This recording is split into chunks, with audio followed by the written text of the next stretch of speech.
the supply chain, the logistics system that they're working on, which is running on a Postgres database already, running on a Java 18, like everything should tell you there that I can containerize this and move, right? This you can do this. This will be okay. Then you go and find when you run a database profile that, oh, it's talking to the mainframe.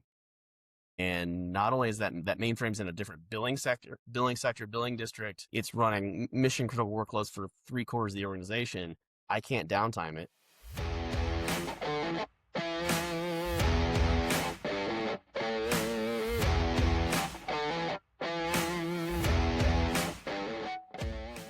Luke, welcome to the podcast. I'm really happy to have you here today and excited to get into your story and insights. And today we'll be talking about your journey, some of the biggest challenges you've navigated, and some of those lessons that you picked up along the way. All right. So kind of set the stage here.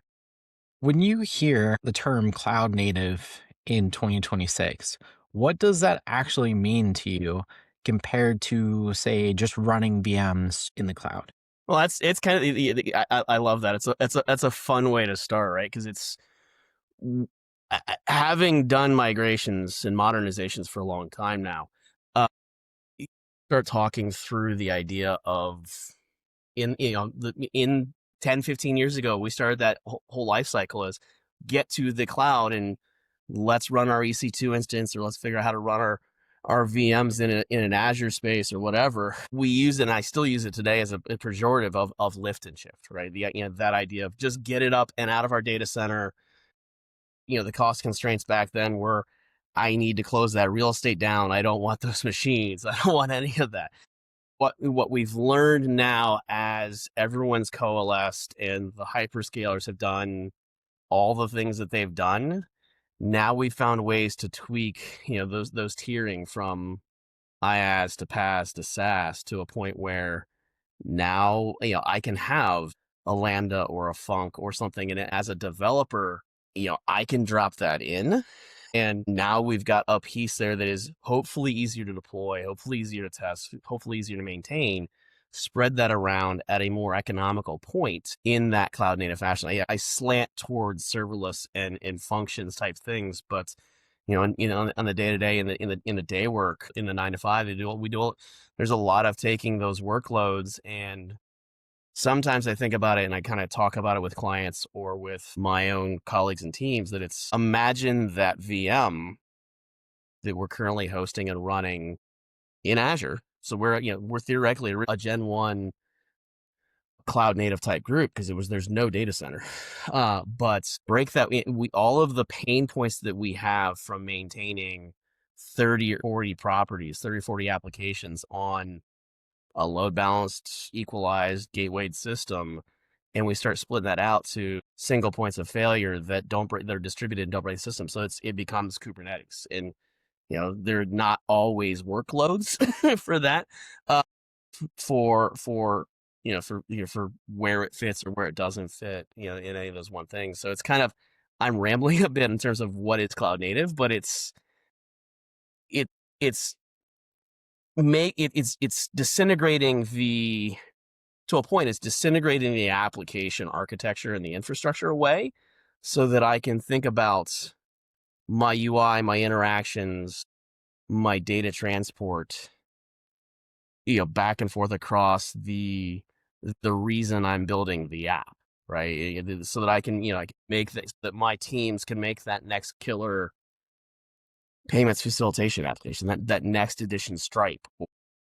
I had a client on one of the on an engagement not too long back, who, they're a small shop, small team. They're doing that typical thing, and the other architects that were on the project with me were trying to sell a massively scalable Kubernetes with Redis behind that and all of those things. We're too small for that. So but they need the applications, they need that capability, and you can get that with even all the way down to IaaS, because I still think about Kubernetes these days as the next level of infrastructure as a service. So it's, even if it's K8s or a VM, because there is space. I have workloads that I maintain today that I have to run as a VM. So I think you touched upon a couple interesting concepts there. And I think first, workload and application. And your workloads may represent an application. And I think something else that you called out is that it's no longer just installing an app on a VM and then hosting it in the cloud and saying you're cloud native. It's that complete re-architecture so that is actually cloud first. And I think something that you alluded to is also the resilience and the uptime. And I think that's a major differentiator when you go from something that's on-prem, having to keep track of all those systems. The power goes down. If it's too hot in the data center room, all it shuts down. It's no longer on you when you're cloud native. What kind of legacy systems have you migrated over the year? Line of business apps, GIS workloads, payment platforms, and which were the hardest moves? I think I love that. That's fun. They all offer their own unique challenges. Like you mentioned a GIS work, and pushing those databases, especially if you're doing something like a remote sensing data set. If you're trying to work on like a global scale data set, now you've the challenges you're going to see moving that is the sheer size of the data, the sheer size of the amount of information that you've got there, and then you potentially run into some latency issues that make an end user experience abysmal. Some of the other ones I've done, a lot of manufacturing, a lot of supply chain stuff where we're dealing with live sensor data coming off of a factory floor on an assembly plant, and pushing that back around to decision makers and to engineers and architects and product designers. So there's a lot of the times with where I sit in the stack and the design, it's data issues. There still are. I did one for a firm where we were moving a rewards program. On the one side, on the one hand, and one piece of that, the rewards program was migrating. Also, the entire HIPAA compliant pharmacy jobs. And that was a not move the system because it was a bought package. The software went out of license, and they bought the source code, and then they were trying to keep it alive. So taking things that were data factory pipeline type jobs, data workflow jobs that were written in legacy Java and scheduled on a batch server over there in the corner, because that was the only way we could get that moved. That ended up being the plan is we're going to replatform that from the mega Oracle database under the hood to an open source technology that is going to run as a PaaS service. So it kind of comes twofold, Steel. It's we've got data migrations and data size that we've got to get transported up into that hosting, and worrying about ingress and egress costs for the lifetime of that. And then also just the idea of, especially to go to a what the CNCF, what the Cloud Native Foundation would think of as a cloud native, as a cloud first workload, getting that to a point where I can even run that code. Because I looked at stuff. We were looking at stuff, again, kind of joking on about COBOL developers before we started. Oh crap, that's running on those are all running COBOL. Those are all running mainframe. I don't have that option in the new design world, especially if I'm thinking about boundaryless security, zero trust. How do I reduce that latency? How do I improve it in the caching? Because those systems and those mainframe systems were high throughput, high memory, and that's how they took care of it. We just add more metal.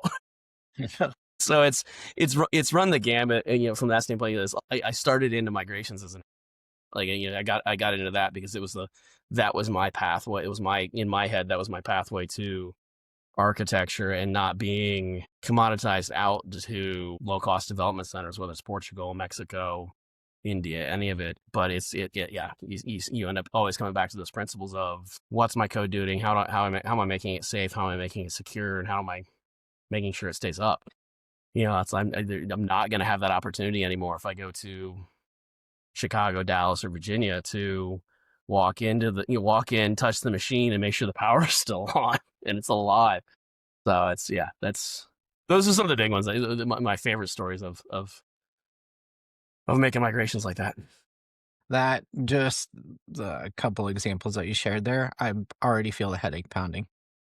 massive, amazing examples, and I, I'm gonna sleep easier at night knowing I was not on the hook for that. Well, taking what you said for the last couple of minutes here on some of these stuff, it's kind of like we've been living in cycles. So when the cloud first came out, and you explained, people were just looking at lift and shifts. They really didn't understand how to take advantage of the cloud, right? And its uses and the tools. And to be honest with you, Microsoft, Amazon, all that, AWS, they didn't really understand either what they were going to do, right? And how they were going to take advantage of stuff. It was all so new. And now we're looking at AI and how is that going to make our lives easier with decision making and workflows and bringing information to someone, things like that, which was done in building your own KBs, or you didn't get that information, all the older ways of doing it. You're looking at compute cycles, you're looking at all this stuff that somewhat is free today for some things, or $20 a month. One day it can't be always for free, right? They're going to get you eventually with some cycle cost and token cost or whatever it is. So how do you take an executive who comes in and says, and again, you've lived this already once when they said, modernize my platform before was bring it to the cloud. Now modernize my platform means I want you to bring AI into this because we want decisions faster. We want them more effective. So how do you take something like that and sort of manage, delivery, how do you deliver it? And then also, how do you manage the costs and expectations of what they're really asking for? That's a fun one, Brian. It's the $1 billion question, right? Because it's the AI say that first and foremost is a real hype cycle, right? And then you kind of walk back as I think through the hype cycles, AI, low code, no code, serverless, Kubernetes, any of those things. When I come through and I have a executive with VP and we start talking through, I need this in my platform. I need this in my app. What's the pathway that I'm going to get there? It's not, from my angle, it's never the sexiest conversation. I kind of always operate from that standpoint of, yes, we can get there. And we'll get you to what, this is your vision, this is what you want, the why. And then it's work back to where's the status of your application? Do you have a clear idea of where you want to plug the AI in? If it's from one of the angles that I'm living right now, we wanted 20% of 15% of our cloud infrastructure deployments and delivery delivered by an agent. We wanted to go from 0 to agentic AI in the span of a quarter. And that conversation was, okay, what does an agent mean to you? What is 10% and how do you want to work that? And then we went to work about teasing out and saying, hey, we need the prompts and we need to be able to control and understand the prompts, because it's, when you plug that in, I'm kind of maybe off the topic a little bit, but when you plug that in and I talk through my teams from that specific angle, right? That's natural language processing. The idea is you're going to train that up and you're going to give it a bunch of context that it can go, this is what this sentence looks like and here's what my response is going to be. Or this is my context. This is what the Terraform I need to write is going to be. And then it's going to spit that back out, and that's statistics, and it's non-deterministic because it's statistics. So so when I approach my 10%, 15% delivery target was, okay, how do we get and break these pieces down to the granular level that I know what the response is going to come back to, and I know, and I can reasonably expect within another statistical tolerance how this is going to behave. And we can do that with loads and loads of testing. We can do that with loads and loads of buffers and try catches and all the defensive programming in the world. And we can do that with all of the redundancy and resiliency to make sure things aren't going to blow up and fail.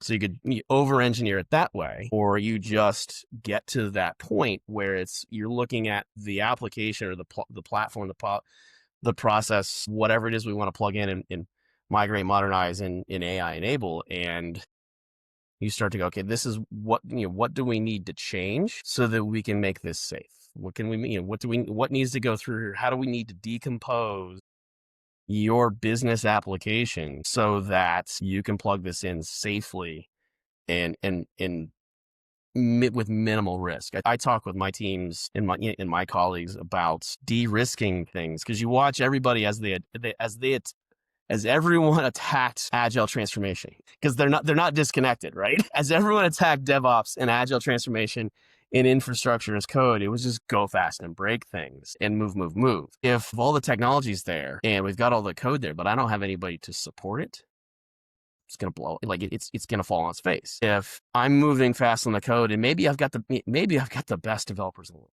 Maybe all of Stanford's computer science program is my dev team. How do you get through there? Or those two legs, but we've got no observability, we've got no incident management, we've got no process around really good developers going really fast with all the coolest toys. It all falls down because the minute the customer has a problem, now they're calling into an AI empowered IVR system. So when the short punchline of that, Brian, is I attack that with, yes, we can get there. These are the things we need to do, but we need to cover as a team, as a group, the people, the process, and the technology. Process and technology really being the things that we much more readily and easily can run. You can pull on those levers and make those changes to get those people up and enable those teams, enable those engineers and architects and developers to really make that through. And that's, once you decompose that, now you can start to, especially if you're moving from a massive legacy Java 8 monolith that is takes 2 hours to build or 3 hours to build or something like that. Now, as you start to look at that objectively, go, how do I decompose that to, I want the AI to catch, if taking example that friends I've worked with, I want the AI to catch when I pushed a bad coupon and I'm at the risk of a lot of shrink because I'm now giving away 1,000 teddy bears an hour because my coupon's wrong. That feels like a good quality control place to plug an AI in. Or if the chat experience is central and core to that, how am I predictive, and how do I get get the user the information about the bill they're paying in a way, and break those things down so that we can firewall off the pieces that we need to, when the AI should not really be engaged in the payments of your invoice, the payments of your utility bill. Well, as long as it says that I've paid, even if the money hasn't come out of my account, I'm fine with that. As long as it shows that in their system, I would be cool. So you mentioned it earlier. You talked about lift and shift. You talked about some of those legacy systems. You talked about cloud native. When we think about lift and shift, or when you think about lift and shift, there's different components to that. There's performance, security, cost. What kind of mistakes, or what are the top mistakes that you see teams make when they approach something from a lift and shift mentality? I think the biggest one, if we think about EC2 instance or VM instance, and I'm just like, I have this machine, or having worked in spots where we aren't virtualized at all. It's literally some R630 sitting right in front of me that's running, that's your node. And they've got 5 or 6 of those. So that's their, that rack is their data center, and they're running those 6 machines. I think the biggest gotcha that we see is a lot of people assuming that, sure, I'm running a 2016 instance of Windows Server here in my data center here locally, whether it be bare metal or virtualized, thinking that it's going to behave in exactly the same way in the target zone is the biggest thing. I think at the start of 2026, and having watched, again, I still use lift and shift as a pejorative anymore. But if I see some of the gotchas that people have done more recently, where it's, okay, we're moving to Kubernetes. Great. Let me drop a Docker file here and I'll just drop my POM file and have it build into that container image, and everything will be fine. And then that image blows up an entire cluster because it's Yeah, it's leaking, growing, memory exceptions, things that they didn't realize. I think I've got guys now that we just finished moving a pretty close to single point of failure system from a VM, from a web server, running a WCF process, and basically did that. We did the judo, we did the yoga, we did all the things to get a Windows image on a Windows cluster and all that to run that through. And now we're having problems with, to your point, throughput and latency. And I've got, we used a key vault as a cap config, and now we're scaling, and we've hit the throttle limit and the hard cap for Azure Key Vault. I'd actually not seen that in a long time. So I think the simplest answer, Steele, is that it's the biggest got you is, I know this, it's going to work the exact same way over there. And whether it's a one-to-one or not, I've seen on-prem Kate's migrations to Azure struggle. Whether it's down to the virtualized VM or different networking topologies because you're running in that case, the East 2 is in Chicago. You're running in somebody on a shared box in Chicago. So those are, the biggest gotchas you will run in. I have seen guys run into weird things with app settings configs, especially in situations where the bit that we're not kind of talking about from a platform perspective is that full modern progressive release management that you get with, say, a LaunchDarkly, or there's a number of platforms, DevCycle, something like those. Not plugging anybody. Any of those tools that help maintain that. And then you get down to just the quality. Like it's where you might be able to leak in your own data center. Like you might be able to handle a memory leak in a particularly important workload. You're going to hit that cap, and then that's, it's one of the other things that I'm seeing right now with some folks is because of the world, you can't scale the VMs. You can't get the CPU cycles because Microsoft and every AI startup on the planet is buying and building all of the biggest machines. So now as the hyperscalers platform expands, now I'm resource limited on the amount of compute cycles I can get. So that's crazy to think about. The world that we live in, the 2011, 2012, 2013 thinking, which provided the 2016, 2017 solutions. And to your point, the complete change in architecture, expectations are different. The way we think is different. Expectations of customers has changed over a decade, and now what folks expect is different. And then we're also sitting in this interesting period in time in where we used to have economies of scale and storage became cheaper, RAM became cheaper, everything became cheaper. Now it's kind of going backwards. It's going the other way. And hardware, storage, things that were cheap are now becoming incredibly expensive because there's a new value proposition to it, and it's being bought up. Mm-hmm. Yeah, it's wild. Yeah, it's the scary thing about them. Go ahead, how do Brian, you decide whether to refactor into a container or serverless versus keeping it just VM based, not because just of tight deadlines, but how do you make sometimes a decision of saying this actually is not a candidate for going into a container or serverless, and it needs to stay and remain VM based? I think the big one, the easiest example, and I love it as an Azure guy, as a Microsoft guy, working in all the places I've worked.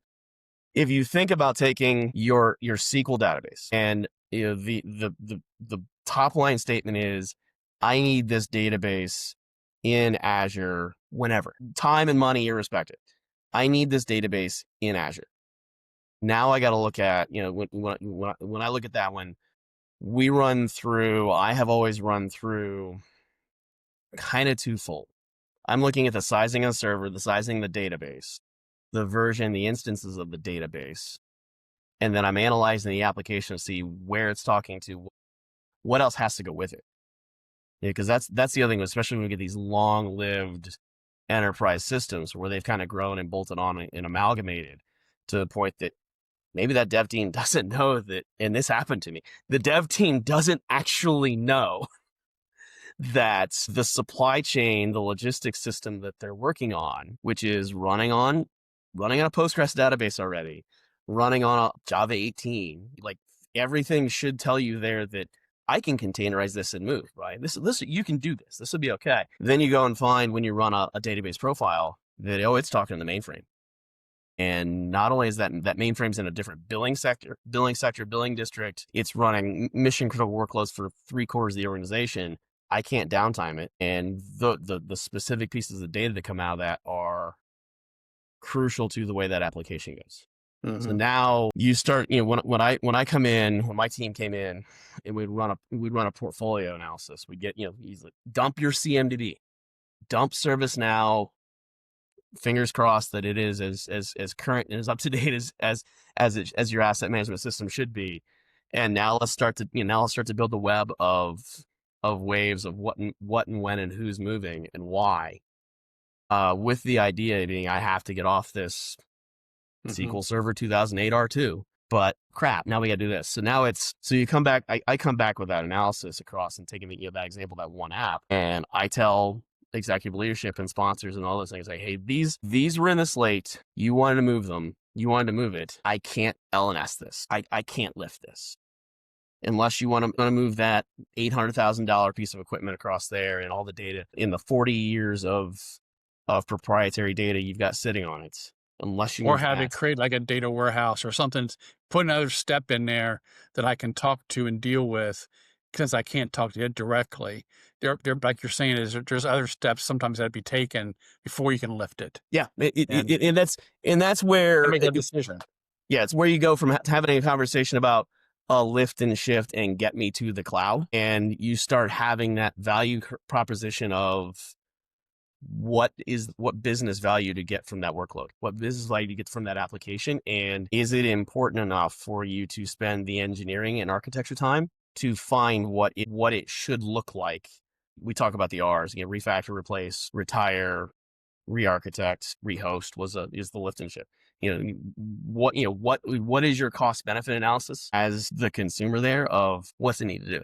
What's it mean to you if we can't move that 2008 database and you potentially lose it? Is it that crucial that you need to now go re-architect that? And how do you re-architect that?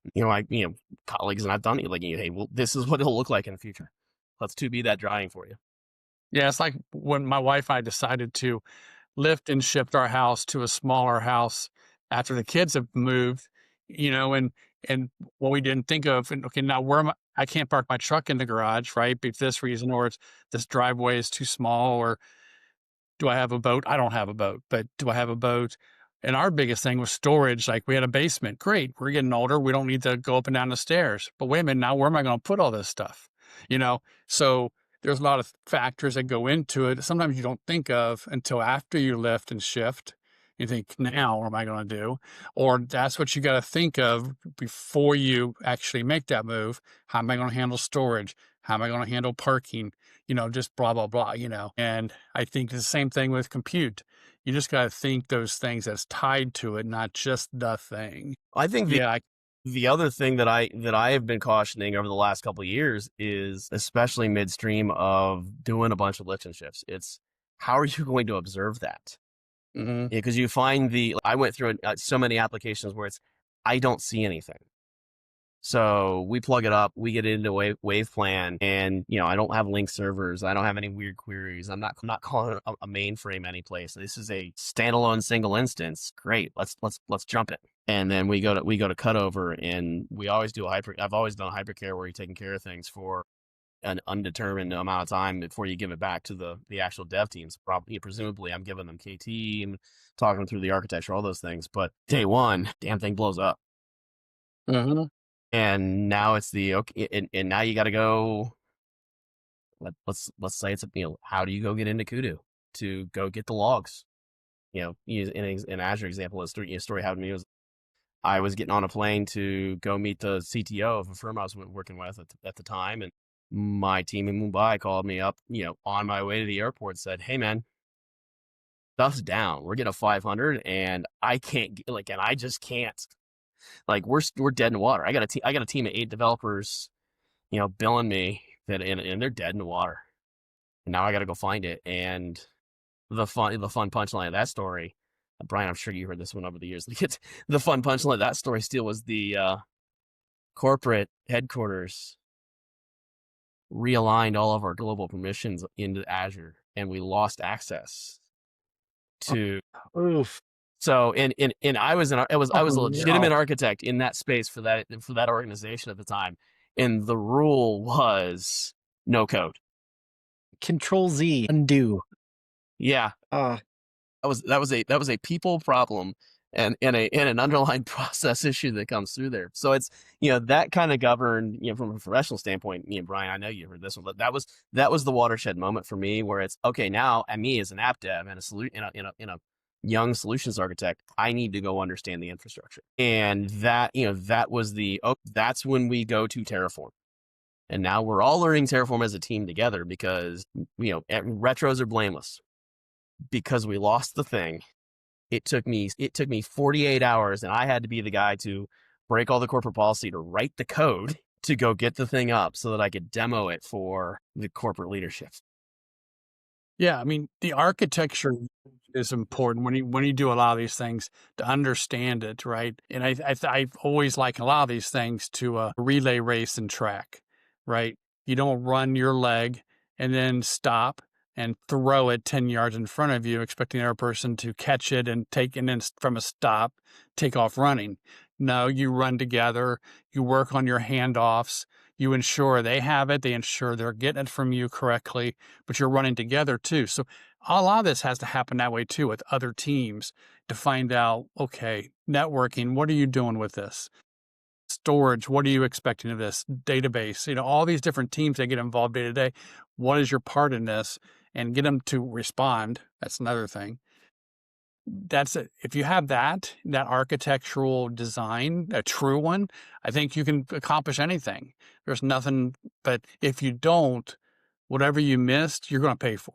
Yeah, absolutely. I think I think you touched on a really wonderful point there, Brian, about, the running with, I think as I think of the agile transformation that, for whatever reason, always runs under current of this for me. That's to a point. It gets scary. It had gotten scary with some of the clients, some of the teams, and some of the people that I was working with over the last several years of, man, you're going to have to reorganize your entire IT team. Like you're all going to change because you call it network and storage and database. That's, those are disparate things that as we make that transition as we undergo our DevOps and our Agile and our AI transformations, those boundaries are really fuzzy. Yeah, it's real easy to tell everybody, hey, but you get to do, I used to say this, my former one was, okay, you get to do better things. You get to do more valuable things.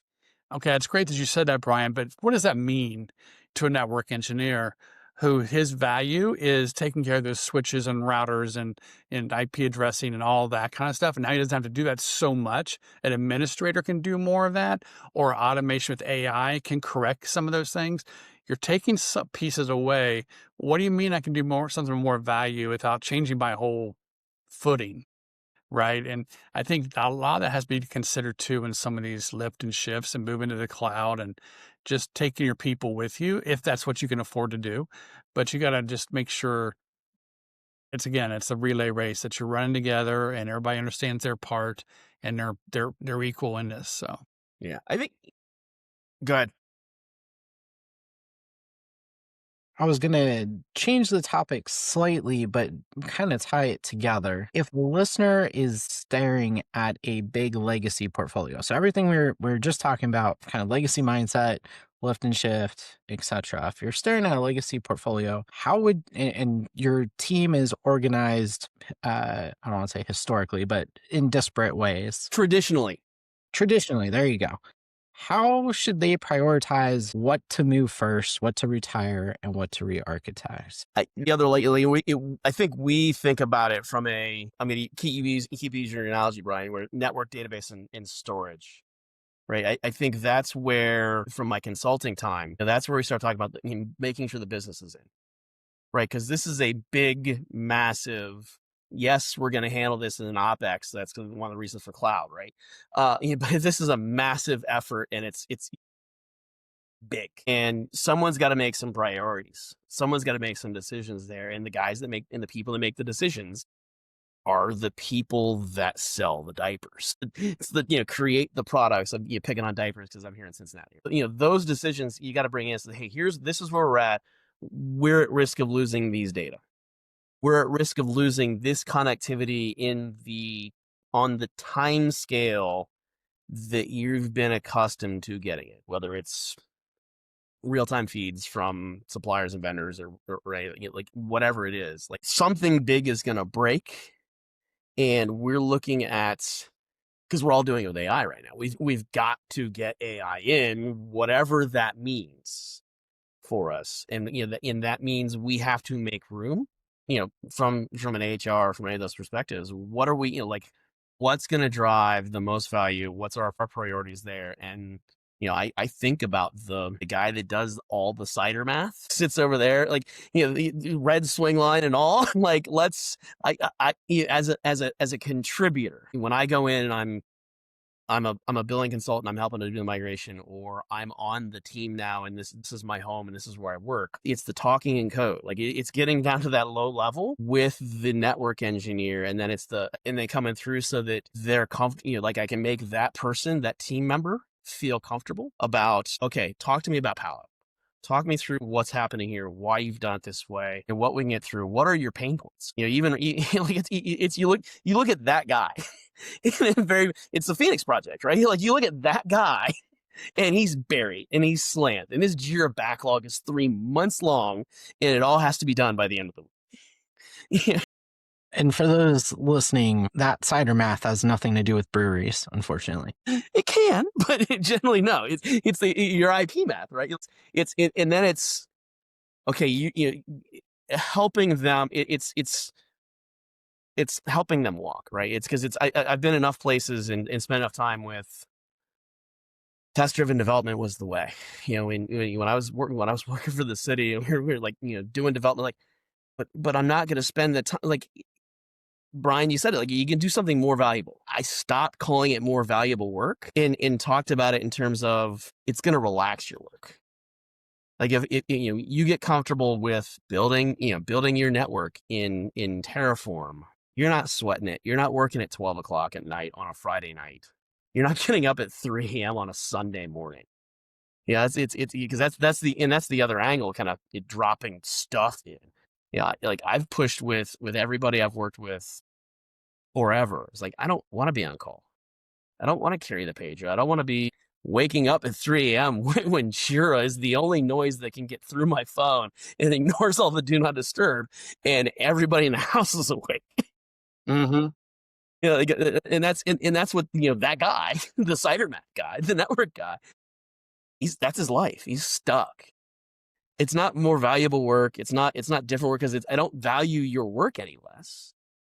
It's let me help you make that transition so that you're more valuable to the organization. So thinking about that from the line level, from the contributor level, and that's as I'm speaking with the executives, with the sponsors, it's like, this is the leadership. This is the KT plan. This is how we're going to upskill and bring everybody with. So any other headcount conversations that you may or may not be having are disconnected from this. Like that's a separate set of business conversations that that we're all living through right now anyway too. Like it's that's a separate business set of conversations that you can make. Now you have the information of this is what I believe the productivity I can give you out of your team is. This is what the stability and resilience I can give you out of the platform once you've made that re-architecture. But you've done that scary bit of expensive work.